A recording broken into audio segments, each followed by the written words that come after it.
L'urbanisme, c'est en constante évolution.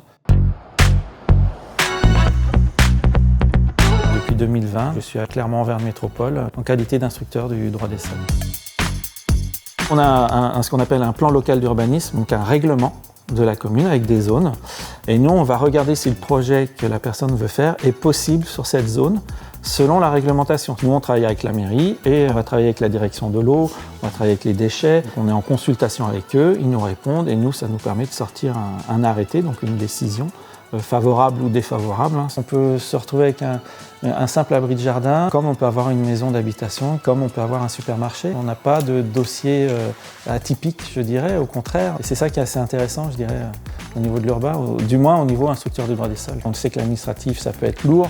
Je pense que les gens sont reconnaissants, puis nous, on se dit, voilà, mon métier, il a servi aussi à ça. Pour moi, la technologie ne me fait pas peur, bien au contraire, je le vois plus en accompagnant qu'en supplanter. L'urbanisme, c'est en constante évolution. Quelqu'un qui n'a pas peur de voir autre chose et qui est prêt à se former, il ne faut pas hésiter. L'urbanisme peut apporter beaucoup de choses.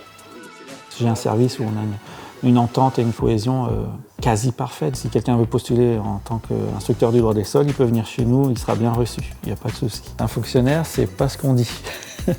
Voilà, c'est la première chose, je pense que c'est important de le dire. On a des postes qui peuvent être à responsabilité, parce que je veux dire, c'est quand même une responsabilité d'accorder un permis. C'est un métier qui est assez juridique, entre guillemets, mais derrière qui est assez social aussi, puisque on accompagne les gens et on arrive à avoir des projets qui sortent propres et qui rendent heureux certaines personnes.